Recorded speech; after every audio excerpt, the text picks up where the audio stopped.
Hello mga kababayan, ito po ang last kong ginagawa lagi paggabi tuwing magbiblend ako ng ang almusal namin kinabukasan.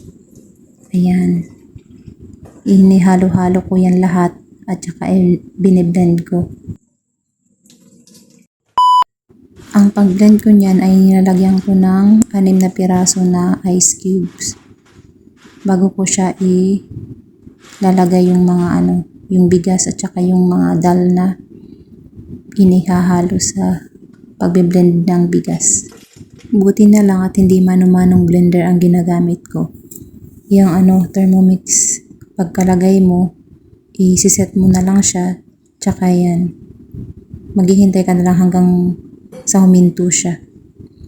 Bali, 6 na beses ko siyang bine-blend para maging sobrang siya, yung pinong-pino. Yan. Tsaka diyan ko na rin siya mamaya niyan. Pagkatapos kong i-blend. Siyempre kailangan halu-haluin muna yan. Tapos kailangan i-check mo kung pinong-pino na siya talaga. Yan.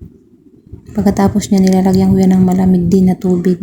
Maliban sa ice cubes. Yan, malamig na tubig ang nilalagay ko.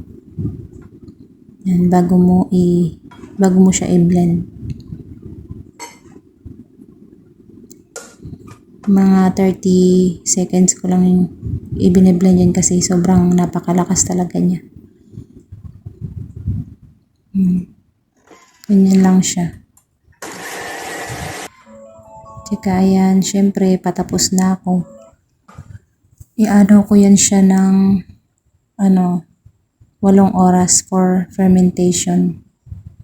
Yan, ganyan. Kailangan halu-haluin mo siyang maigi. Kasi kinabukasan yan, aalsa yan. Bukas ko na yan ilalagay sa mga lalagyan.